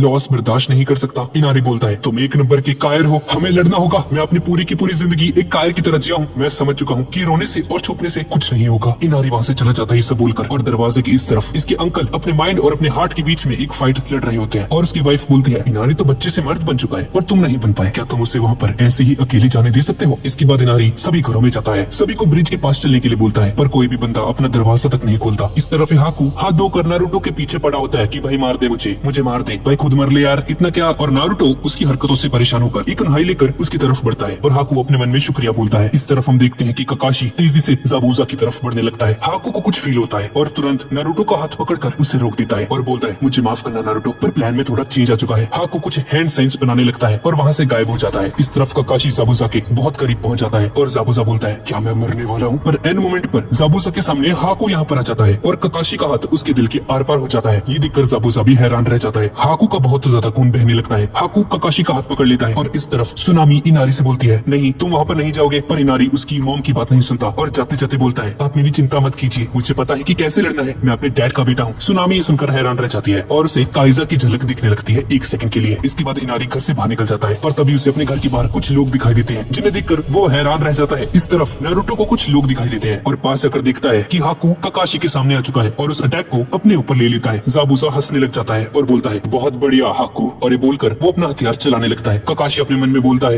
ये क्या कर रहा है, ये अपने ही साथी को मेरे साथ मारना चाहता है, ये तो एक राक्षस है। ज़ाबुज़ा बोलता है तुम कितने यूजलेस हो, क्या तुम्हें पता है हाकू तुम बस मेरे लिए एक चारे की तरह हो। पर ककाशी हाकू को लेकर वहाँ से हट जाता है जिससे कि ज़ाबुज़ा का वार बेकार हो जाता है। नारुतो ज़ाबुज़ा से बोलता है तुम उसका यूज करना छोड़ दो, तुम्हें इसकी सजा जरूर मिलेगी। ककाशी हाकू को जमीन के ऊपर रखकर उसकी आंखें बंद करता है और बोलता है रेस्ट इन पीस हाकू। और तभी साकुरा नारुतो से पूछती है नारुतो सास्के कहाँ पर है। पर नारुतो अपने दांत घिसने लगता है और कुछ नहीं बोलता, उसके मुंह से कुछ वर्ड्स बाहर नहीं निकलते। नारुतो को इस तरह से देखकर साकुरा घबरा जाती है और तभी ज़ाबुज़ा ककाशी के पास आते हुए बोलता है ककाशी मेरी तरफ ध्यान दो। ककाशी पर हमला करता है पर ककाशी बहुत तेजी से ज़ाबुज़ा के मुंह पर लात मारता है और साकुरा उस मास्टर बिल्डर को लेकर सास्के को ढूंढने के लिए जाने लगती है और देखती है कि सास्के नीचे लेटा हुआ है। सास्के की यह हालत देखकर साकुरा हैरान रह जाती है और उसकी आंखों में आंसू आने लगते हैं और सास्के का शरीर तो बिल्कुल ठंडा पड़ चुका है। साकुरा बोलती है मैं सबसे बेहतर थी, एकेडमी के सभी एग्जाम्स में मैं परफेक्ट थी। क्या आपको पता है शिनोबी के 100 से भी ज्यादा रूल्स है, मैंने वो सभी के सभी याद किए थे। जब टेस्ट हो जाते थे तो मुझे बहुत खुशी मिलती थी। और फिर एक एग्जाम में 25th रूल के बारे में पूछा गया जो कि था एक शिनोबी को कभी भी अपनी फीलिंग्स नहीं दिखानी चाहिए, हालात कैसे भी हों फर्क नहीं पड़ता, इमोशंस हमें कमजोर करते हैं। और साकुरा रोने लग जाती है। इस तरफ ज़ाबुज़ा थक जाता है और बोलता है ये ककाशी इतना स्ट्रॉन्ग कैसे है। ज़ाबुज़ा दोबारा से ककाशी के ऊपर हमला करने की कोशिश करता है पर ककाशी अपनी जगह से 1 इंच तक नहीं हिलता और उसे घूंसा मार देता है। और तभी ककाशी उसके पीछे आकर उसके हाथ में 2 कुनाइज लेता है और ज़ाबुज़ा पर हमला करता है। पर ज़ाबुज़ा अपने हथियार से ककाशी को मारने की कोशिश करता है और बचने के लिए ककाशी उन कुनाइज को उसके दूसरे हाथ पर मार देता है और एन मौके पर वहाँ से हट जाता है और बोलता है अब तुम्हारे दोनों हाथ किसी काम के नहीं रहे, तुम तो अब हैंड साइंस तक नहीं बना सकते। और तभी गाटो यहाँ पर आ जाता है, वो भी बहुत सारे बंदों को लेकर, और बोलता है तुमने मुझे निराश कर दिया ज़ाबुज़ा। गाटो को देखकर ज़ाबुज़ा उससे बोलता है ये सब क्या है गाटो, और तुम यहाँ पर क्यों आए हो। गाटो बोलता है अब प्लान में थोड़ा चेंज है, अब तुम इसी ब्रिज पर मारोगे, तुम्हारे चार्जेस बहुत महंगे हैं तो क्यों ना तुम्हारा काम तमाम कर दिया जाए, अब तुम्हें मारकर मैं अपने चेलों का खर्चा पूरा करूंगा। और ज़ाबुज़ा बोलता है ककाशी जैसा कि तुम अब देख सकते हो गाटो से किया हुआ कॉन्ट्रैक्ट अब टूट चुका है और मैं ताइजन की दान के पीछे नहीं पड़ा और मुझे तुमसे कोई भी दुश्मनी नहीं है। गाटो हाकू के पास जाकर बोलता है तुमने मेरा हाथ लगभग तोड़ ही दिया था, आखिर मुझे बदला लेने का मौका मिल ही गया, बस इसी बात का अफसोस है कि तुम जिंदा नहीं हो। और ऐसा बोलकर गाटो हाकू को लात मार देता है। नारुतो को ये देखकर बहुत गुस्सा आता है, गाटो की तरफ बढ़ने लगता है पर ककाशी उसे रोक लेता है। नारुतो बोलता है ज़ाबुज़ा वो तो तुम्हारा साथी था ना, तुम गाटो को ऐसा करने दोगे। ज़ाबुज़ा बोलता है चुप हो जाओ बेवकूफ, हाकू मर चुका है, इन सब कोई फर्क नहीं पड़ता, मैंने बस इसका इस्तेमाल किया था जैसे कि गाटो ने मेरा किया, और ये लड़का मेरे लिए कोई भी मायने नहीं रखता। और नारुतो देखता है कि कितना घटिया इंसान है और नारुतो से बोलता है तुम्हें उसके लिए ग्रेटफुल होना चाहिए, उसने तुम्हारे लिए अपनी जान तक दे दी और तुम कहते हो कि तुम्हें उससे फर्क नहीं पड़ता। क्या तुम्हें पता है मरने से पहले उसने मुझे बताया था कि उसके लिए दुनिया में सबसे इम्पोर्टेंट इंसान तुम हो, तुम्हारे लिए उसने सब कुछ कुर्बान कर दिया, यहाँ तक कि अपनी जान भी दे दी। उसने अपने डिजायर्स को त्याग कर तुम्हारे डिजायर्स की पूर्ति के लिए अपना सब कुछ दे दिया, पर तुम्हारे लिए बस वो एक हथियार था। और नारुतो रोने लगता है और हम देखते हैं कि नारुतो की बातें सुनकर ज़ाबुज़ा भी रोने लगता है और ज़ाबुज़ा अपने मुंह से वो पट्टियां खोल देता है और बोलता है नारुतो मैं भी एक इंसान ही हूँ, चाहे हम कितनी मर्जी कोशिश कर लें पर है तो हम इंसान ही, इमोशंस तो हमें भी होते हैं। और ऐसा बोलकर वो नारुतो से एक कुन्हाई मांगने लगता है, नारुतो से वो दे देता है और ज़ाबुज़ा उसे अपने मुंह से पकड़ लेता है। गाटो से देखकर डर जाता है और यहाँ से भागने लगता है, पर ज़ाबुज़ा बहुत तेजी से उसकी तरफ बढ़ने लगता है और सामने आने वाले हर एक दुश्मन को मारने लगता है, पर उसे भी बहुत ज्यादा चोट लगती है और गाटो पर हमला कर देता है। पर तभी बहुत सारे दुश्मन वहाँ पर आकर उस पर हमला कर देते हैं और गाटो बोलता है ओए संकी बेवकूफ, तुम्हें अपने दोस्त के पास जाना है तो जाओ, पर मुझे क्यों लेके जा रहे हैं साथ में। ज़ाबुज़ा बोलता है गाटो मैं तुम्हें मेरे साथ नर्क लेकर जा रहा हूँ। और ऐसा बोलकर वो गाटो पर लगातार हमले करता है और उसे मारकर ब्रिज से नीचे गिरा देता है। और ज़ाबुज़ा को देखकर सभी लोग अपना हथियार नीचे गिरा देते हैं और पीछे हट जाते हैं। ज़ाबुज़ा हाकू की तरफ बढ़ने लगता है पर नाकामयाब हो जाता है और बोलता है हाकू मैं तुम्हें कभी भी शुक्रिया नहीं कह पाया, उसके लिए मुझे माफ कर देना, मुझे माफ कर देना हाकू।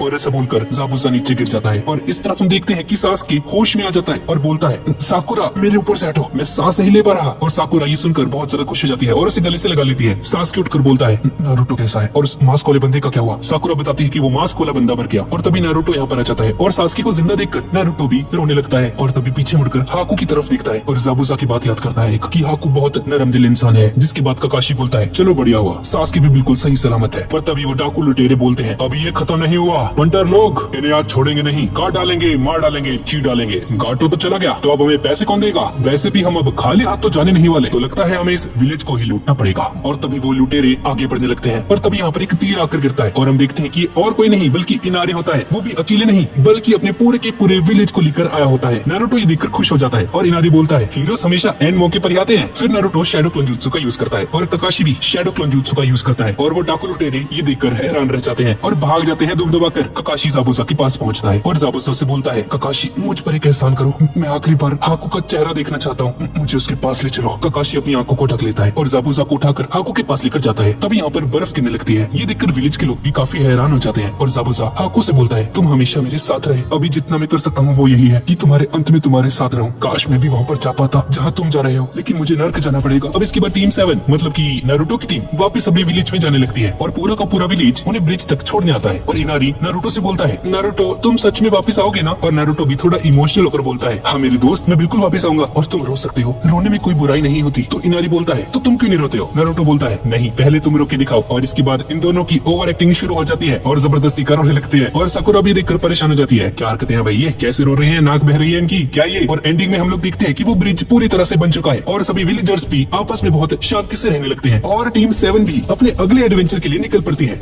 अब इसके बाद हम नारुतो, साकुरा और सास्के को देखते हैं जो कि ककाशी का वेट कर रहे होते हैं और नारुतो और सास्के एक दूसरे को बहुत बुरी तरह से घूर रहे होते हैं। साकुरा ये देखकर फ्रस्ट्रेट हो जाती है कि क्या ये कुत्ते बिल्लियों की तरह बस लड़ते रहते हैं, इन दोनों का कुछ नहीं हो सकता। और ककाशी यहाँ पर पहुंच जाता है और उसके आते ही हमेशा की तरह साकुरा और नारुतो उस पर भड़क पड़ते हैं और नारुतो अपने अगले मिशन के लिए बहुत ज्यादा एक्साइटेड हो जाता है और सास्के को फिर से घूरने लग जाता है और इमेजिन करता है कि उनके अगले मिशन पर कोई सास्के पर कुनहाई से हमला कर देता है और नारुतो हीरो बनकर सास्के को बचा लेता है। इसके बाद हम देखते हैं कि मिशंस में इन्हें नदी से कूड़ा बाहर निकालना होता है। नारुतो कूड़ा उठाते हुए नदी से नीचे गिरने लगता है, लेकिन सास्के उसे बचा लेता है। नारुतो फिर से सास्के पर भड़क पड़ता है और सास्के नारुतो से बोलता है, तुम्हारा और मेरा कोई मुकाबला नहीं है नारुतो, मैं तुमसे बहुत ज्यादा ताकतवर हूँ। ये बोलकर सास्के वहाँ से जाने लगता है। साकुरा सास्के को बोलती है कि वो भी उसके साथ जाना चाहती है ताकि साथ में टाइम स्पेंड करने से उनका टीम वर्क अच्छा हो जाए। पर सास्के साकुरा को बोलता है कि ये तो नारुतो से भी बदतर है, मेरे साथ फ्लर्ट मत कर, जाके प्रैक्टिस कर ले, ठीक है ना? स्ट्रॉन्ग वन स्ट्रॉन्ग, यूजलेस है अभी तो। और साकुरा उसकी ये वाली बातें सुनकर बहुत ज्यादा डिप्रेस हो जाती है। पीछे से नारुतो साकुरा को बोलता है कि वो और साकुरा साथ में टाइम स्पेंड कर सकते हैं और ककाशी को पता चल जाता है कि अब साकुरा नारुतो को पेलने वाली है, इसलिए वो यहाँ से भाग जाता है। नारुतो नोटिस करता है कि उसके पीछे एक बहुत बड़ा सा डब्बा है और जहाँ जहाँ भी नारुतो जा रहा होता है उसका पीछा करने लग जाता है। नारुतो गुस्से से बोलता है, ओए कौन है तू? तभी अंदर से कोनोहामारू की आवाज आती है, अरे नारुतो तुमने मुझे फिर से पकड़ लिया। और उस फेक पत्थर से कोनोहामारू और उसके बंदे बाहर निकलते हैं। कोनोहामारू नारुतो से पूछता है कि सर क्या आपकी बंदी है ये? आप तो बहुत तेज निकले,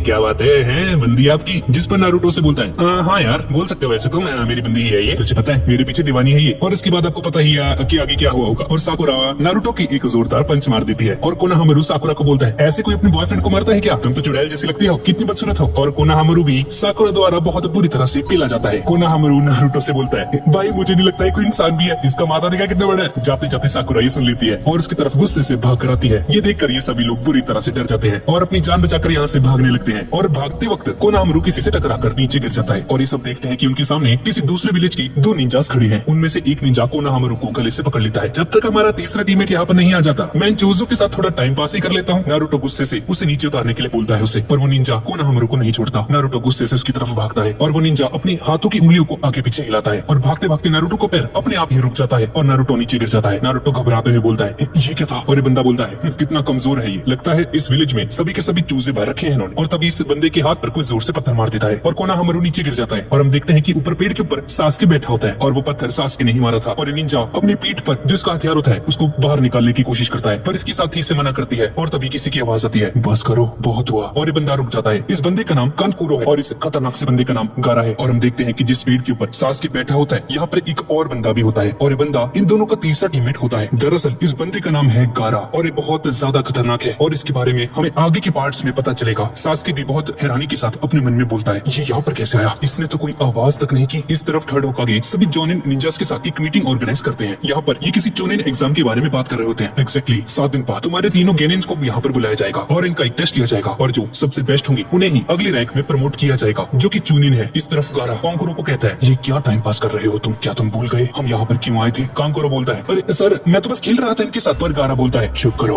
वरना मैं तुम्हें जान से मार दूंगा। और कांकुरो गारा से माफी मांगता है और गारा भी उन सभी से माफी मांगता है। सास के मन में सोचता है कि इस गारा की आंखें किसी शैतान से कम नहीं लगती, ये है क्या चीज? और तभी गारा एकदम से गायब हो जाता है और जिस जगह पर ये था यहाँ पर रेत होती है और ये रेत एकदम से नीचे आ जाती है और उस रेत की जगह गारा खड़ा होता है। ये तीनों यहाँ से जाने लगते हैं पर तभी साकुरा उन तीनों से बोलती है कि इनके हेडबैंड से देखकर ऐसा लग रहा है कि ये इस विलेज के नहीं है, ये किसी दूसरे विलेज से आए हैं। यहाँ पर ये village hidden in the Sands के निंजास है। और क्या तुम्हारे पास परमिशन है? तुम ऐसे ही किसी भी विलेज में नहीं घुस सकते। जिस पर ये लेडी निंजा उन्हें परमिशन दिखाती है, अपना सर्टिफिकेट वगैरह, और बोलती है कि ये यहाँ पर चुनिन एग्जाम को देने के लिए आए हैं। नारुतो पूछता है ये चुनिन एग्जाम क्या होता है? चुनिन एग्जाम को पास करके ही कोई गेनिन चुनिन बन पाता है। सास्के गारा से पूछता है कि वो कौन है और गारा बोलता है मेरा नाम गारा है और मैं village hidden in the Sands का गेनिन हूँ और तुम कौन हो? और सास्के बोलता है हाँ मेरा नाम सास्के उचिहा है और मैं village hidden in the leaves का एक गेनिन हूँ। नारुतो बोलता है क्या मैं तुम्हें मेरे बारे में भी बताऊं? पर गारा बोलता है नहीं मुझे तुम्हें कोई इंटरेस्ट नहीं। गारा यहाँ से चला जाता है अपने टीममेट्स के साथ और हम देखते हैं कि यहाँ पर 3 और निंजास भी होते हैं और ये लोग बोलते हैं कि यहाँ के सभी निंजास बस चूजे हैं सिवाय सास्के उचिहा के। हमें सास्के पर नजर रखनी होगी। इस तरफ होकागे पूछ रहे होते हैं कि चुनिन एग्जाम के लिए वो किस स्टूडेंट को सिलेक्ट करना चाहते हैं। इरोका सेंसे भी यहाँ पर होता है और अपने मन में सोच रहा होता है कि एग्जाम बहुत ज्यादा टफ है। और इसके बाद टीम 7 का लीडर काकाशी हटा के अपने तीनों गेनिन्स यानी कि नारुतो, साकुरा और सास्के का नाम चूज करता है। ये सुनकर इरोका सेंसे घबरा जाता है। इसके बाद कुरुनाई सेंसे ये क्यूटी टीम 8 की लीडर होती है। ये भी हिनाटा, शिबा और शिनो का नाम ले देती है। इसके बाद टीम 10 की अजुमा सेंसे इनो, शिकामारू और चोजी का नाम ले देते हैं। तभी इरुका लॉर्ड होकागे को बोलता है कि 9 के 9 गेनिन्स इसके स्टूडेंट्स रह चुके हैं और इसमें पक्का बहुत बुरी तरह से हार जाएंगे और नारुतो तो इस एग्जाम में किसी भी हालत में नहीं टिक पाएगा। पर काकाशी बोलता है तुम उसकी चिंता मत करो, ये मेरे स्टूडेंट्स हैं, मुझे पता है उनके बारे में, मुझे अच्छे से पता है। इरुका बोलता है काकाशी तुम्हें पता है ना ये एग्जाम उनके लिए जानलेवा भी हो सकता है। पर लॉर्ड होकागे इरुका को बोलते हैं कि मेन एग्जाम को कंडक्ट करने से पहले इन्हें एक प्रिलिमिनरी टेस्ट भी देना पड़ेगा और अगर ये लोग उस टेस्ट में पास होते हैं तो ही ये चुनिन एग्जाम को दे सकते हैं। इस तरफ टीम 7 काकाशी का वेट कर रही होती है। काकाशी उन्हें बताता है कि उसने इन तीनों का नाम चुनिन एग्जाम में दे दिया है और अगर इन्हें लगता है कि ये भी रेडी नहीं है तो चाहे तो ये 1 साल का वेट कर सकते हैं। और ये तीनों एग्जाम देने के लिए तैयार हो जाते हैं और नारुतो भी इस एग्जाम को देने के लिए बहुत ज्यादा एक्साइटेड हो जाता है और इमेजिन करता है कि इसने सास्के को हराकर नंबर 1 पोजीशन पर आ चुका है और इसे 5th होकागे बना दिया गया है। और सास्के सोच रहा होता है कि काश इसे उस गारा से फाइट करने का मौका मिले इस एग्जाम में। और हम देखते हैं कि विलेज में बहुत दूर दूर से चुनिन एग्जाम को देने के लिए बहुत सारे निंजास यहाँ पर आते हैं। इसके बाद हम लीफ विलेज की एक और स्क्वाड को देखते हैं। 1 साल ज्यादा एक्सपीरियंस वाली स्क्वाड होती है। इनके पास भी पिछले साल चुनिन एग्जाम देने का मौका आया था पर इन्होंने एग्जाम ना देकर 1 और साल तक ट्रेनिंग करने के बारे में सोचा और इस बार ये लोग भी इस एग्जाम में पार्टिसिपेट करने वाले हैं। इसके बाद अगले दिन चुनिन एग्जाम का फर्स्ट राउंड होना था। सभी गेनिन्स फर्स्ट राउंड का एग्जाम देने के लिए अकेडमी के 301 रूम नंबर में आते हैं जहाँ 2 गेनिन्स ने रास्ता रोककर रखा हुआ था। वो किसी को भी अंदर जाने नहीं दे रहे थे। तभी टीम 7 भी यहाँ पर आ जाती है और सास्के बोलता है कि उसे पता है कि ये रूम नंबर 301 नहीं है बल्कि 201 है। इन दोनों निंजास ने गेंजुत्सु का यूज किया है और एक इल्यूजन क्रिएट किया हुआ है। इसके बाद निंजा सास्के को किक मारने लगता है और सास्के भी उसे किक मारने के लिए आगे बढ़ता है लेकिन तभी रॉकली, इस बंदे का नाम रॉकली है, ये बीच में आ जाता है और उन्हें रोक देता है। साकुरा अपने मन में सोचती है भाई साहब ये इतना ज्यादा स्ट्रॉन्ग है, मुझे तो लगा था ये कोई चंपू है, ये तो सास्के से भी ज्यादा तेज है। सास्के भी अपने मन में सोच रहा होता है कि इसने इसकी किक को कैसे रोक दिया और तभी ये रॉकली साकुरा को देखकर ब्लश करने लगता है और बोलता है साकुरा मेरा नाम रॉकली है, क्या तुम मेरी गर्लफ्रेंड बनोगी? ही। साकुरा ये देखकर हैरान रह जाती है कि क्या चंपू सा बंदा है भाई, मुझे प्रपोज करने आई है, इसको शर्म वरम नहीं है, इतना कॉन्फिडेंस लाते कहां से भाई? और साकुरा उसे साफ साफ मना कर देती है और बोलती है क्या अजीब है भाई तू चंपू, इतनी मोटी मोटी आईब्रोज है तेरी। और रॉकली और नारुतो, भाई नारुतो क्यों उदास हो रहा है भाई? अच्छा ये भी, इसको भी तो रिजेक्ट किया था। ये एक दीवार के पीछे मुंह छुपाकर खड़े होते हैं और रॉकली बोलता है नारुतो क्या मैं सच में वियर्ड हूँ? अब जैसे ही टीम 7 चुनिन एग्जाम देने के लिए कमरे में एंटर करने लगती है तो रॉकली ने रोक लेता है और बोलता है मेरा नाम है रॉकली और मैं तुम्हें चुनौती देता हूँ सास्के उचिहा। मैंने सुना है कि उचिहा क्लैन बहुत ज्यादा ताकतवर था, चलो देखते हैं इस बात में कितनी सच्चाई है। और ऐसा बोलकर वो साकुरा की तरफ भी देखता है और बोलता है साकुरा मैं तुमसे बहुत प्यार करता हूँ। साकुरा बोलती है अरे ये क्या है भाई, हट तू हट,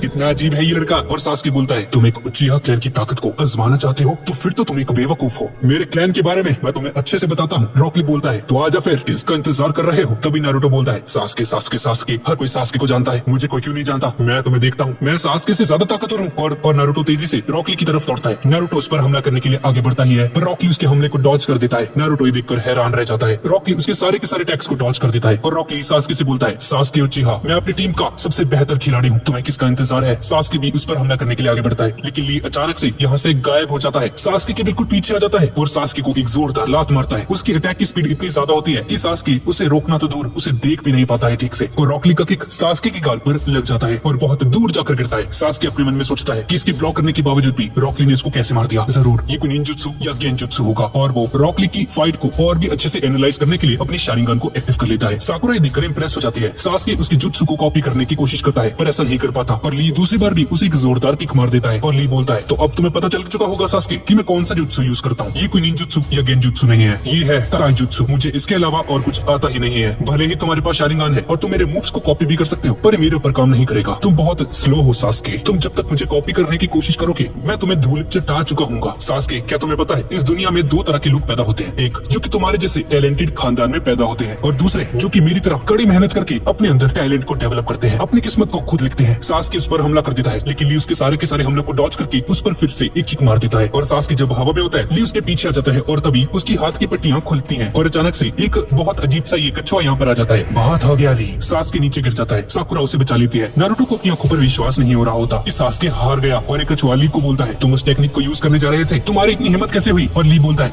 प्लीज मुझे माफ कर देना, मैं ये ये दोबारा कभी नहीं करूंगा। और तब यहाँ पर एक धमाका हो जाता है और यहाँ पर एंट्री होती है एक बंदे की जिसका नाम है माइट गाय, और ये बंदा रॉकली और उसकी टीम का इंचार्ज होता है और रॉकली का पर्सनल ट्रेनर भी होता है और इसी के जैसा लग रहा होता है। ये दोनों भाई चंपू सास्के अपने मन में सोच रहा होता है कि इस जोकर से कैसे हार सकता है, और सजा के तौर पर माइट गाय रॉकली के चेहरे पर एक जोरदार पंच मार देते हैं। उसके मुंह से खून निकलना शुरू हो जाता है और नीचे गिर जाता है। माफ करना मुझे, लेकिन ये तुम्हारी भलाई के लिए था। गाय सेंसे, रॉकली कुछ मत कहना। और ये दोनों एक दूसरे को हक कर लेते हैं। भाई क्या हरकतें कर रहे हैं लोग, और इनकी हरकतों को देखकर साकुरा, सास्के, नारुतो ये सभी लोग हैरान रह जाते हैं और डर जाते हैं कि भाई अब किसी न कर ले एक दूसरे को। ये गाय सेंसे की नजर उन तीनों पर जाती है और समझ जाता है कि काकाशी सेंसे के स्टूडेंट्स हैं। हाँ तो काकाशी सेंसे कैसे हैं? मैं काकाशी का सबसे ताकतवर राइवल हूँ। साकुरा ये देखकर बोलती है ऐसा हो ही नहीं सकता, तू चंपू एक नंबर का हट। रॉकली ये सुनकर गुस्सा हो जाता है, चंपू किसे बोल रही है चुड़ैल सी? और माइट गाय बोलता है अरे अरे अरे कोई बात नहीं ली, बोलने दो ऐसे चंपू। और तभी अचानक से माइट गाय इन सभी के पीछे आ जाता है और बोलता है सास्के उचिहा, मेरे स्टूडेंट ने अभी तुम्हें बहुत बुरी तरह से मारा, उसकी तरफ से मैं तुमसे माफी मांगता हूँ और चुनिन एग्जाम के लिए तुम सभी को गुड लक। और ये बोलकर ये सभी लोग यहाँ से गायब हो जाते हैं और रॉकली सास्के से बोलता है सास्के उचिहा, मैंने तुमसे झूठ कहा था कि मैं अपनी टीम का सबसे ताकतवर गेनिन हूँ। मेरी टीम में कोई और भी है, दरअसल मैं उसे हराना चाहता हूँ। मैं तो बस तुम्हारे साथ वार्म अप कर रहा था और अब से तुम मेरे टारगेट रहोगे। मैं तुम्हें मसल के रख दूंगा सास्के उचिहा, और अगली बार जब हम लोग मिलेंगे तो तुम तैयार रहना। और ये बोलकर रॉकली यहाँ से चला जाता है। सास्के बिल्कुल पागल हो जाता है और नारुतो बोलता है क्या तुमने उसके हाथ में वो चोट देखी थी? पक्का ये ट्रेनिंग करके आया होगा। सास्के वो तुमसे भी ज्यादा मेहनत करता है। और सास्के भी अपने मन में बोलता है चुनिन एग्जाम मैंने जितना सोचा था ये तो उससे भी ज्यादा इंटरेस्टिंग निकला। चलो देखते हैं आगे क्या होने वाला है। नारुतो, साकुरा चलो चलते हैं। और ये तीनों चुनिन एग्जाम को देने के लिए रूम नंबर 301 में जाते हैं। अभी लोग एग्जाम देने के लिए चुनिन एग्जाम की रूम नंबर 301 में पहुंच जाते हैं और इनके सामने काकाशी खड़ा होता है। साकुरा, नारुतो, सास्के, मुझे तुम पर गर्व है, बेस्ट ऑफ लक। और जैसे ही रूम में एंटर करते हैं तो इनकी आंखें खुली रह जाती हैं क्योंकि यहाँ पर चुनिन एग्जाम को देने के लिए ऑलरेडी खतरनाक से खतरनाक कैंडिडेट्स आ रखे थे। और तभी पीछे से वही इनो नाम की लड़की आ जाती है यहाँ पर और सास्के से लिपट जाती है। साकुरा देखकर बौखला जाती है और सास्के भी इसे देखकर बहुत अजीब तरह का चेहरा बना लेता है। ये लड़की बहुत प्यार। इसके बाद इनो की बाकी की टीममेट्स भी यहाँ पर आ जाते हैं। इस बंदे का नाम है शिकामारू जो कि इस एकेडमी का सबसे आलसी स्टूडेंट है पर सबसे इंटेलिजेंट भी। और ये है चोजी आकामिची और ये बस खाता रहता है मोटा। और तभी टीममेट के मेंबर्स भी यहाँ पर आ जाते हैं और इस लड़की का नाम है हिनाटा। ये क्यूट होने के साथ साथ बहुत शांत स्वभाव की भी है और ये नारुतो पर मरती है। और इस कुत्ते का नाम है कीबा और इसके डॉग का नाम है आकामारू और इसका नाम है शिनो। शिकामारू बोलता है अबे तुम तीनों भी यहाँ पर आ गए। और तभी काबूटो नाम का एक बंदा यहाँ पर आ जाता है और इन सभी को डांटने लगता है लड़ने के लिए। जरा अपने आसपास देखो, तुम्हारे आसपास सब लोग तुम्हें ही देख रहे हैं, जरा उन्हें देखो। वो हिडन विलेज के निंजास हैं, ये बहुत ज्यादा ताकतवर होते हैं, इनके अंदर दया नाम की कोई भी चीज नहीं होती। तुम्हें इनसे बचकर रहना चाहिए। और वैसे भी तुम इस खेल में नए हो। और बंदा इस एग्जाम में 6 बार फेल हो चुका है पर कॉन्फिडेंस फिर भी बहुत है। भाई 7वीं बार आ गया ये बंदा और बोल रहा होता है कि लकी होता है 7वां नंबर, इसलिए ये पहले 6 बार में फेल हो गया था। और शिकामारू ये सुनकर हैरान रह जाता है कि भाई क्या ही बंदा है ये। और काबूटो इन्हें एक मैप दिखाता है जिसके अंदर लिखा होता है कि किस किस कंट्री से कितने कितने निंजास आए हैं यहाँ पर चुनिन एग्जाम को देने के लिए। और इसका 4 साल का एक्सपीरियंस ही बताता है कि इस बार का चुनिन एग्जाम बहुत टफ होने वाला है। और सास्के से पूछता है कि क्या तुम्हारे पास गारा और रॉकली के बारे में भी इंफॉर्मेशन है। और ये बंदा उन्हें ढूंढ लेता है और काबूटो इसे रॉकली की प्रोफाइल दिखाता है। रॉकली इनसे सिर्फ 1 साल ही बड़ा है और इस बंदे ने 20 बी रैंक और 11 डी रैंक मिशंस कंप्लीट किए हैं। और इसका ताइजुत्सु में किसी के साथ भी कोई मुकाबला नहीं, ये बहुत ज्यादा स्ट्रॉन्ग है। और इसकी टीम में नेजी, ह्यूगा और टेंटेन भी है और कहा जाता है कि नेजी बहुत ज्यादा स्ट्रॉन्ग है। और अगला है सैंड विलेज का गारा।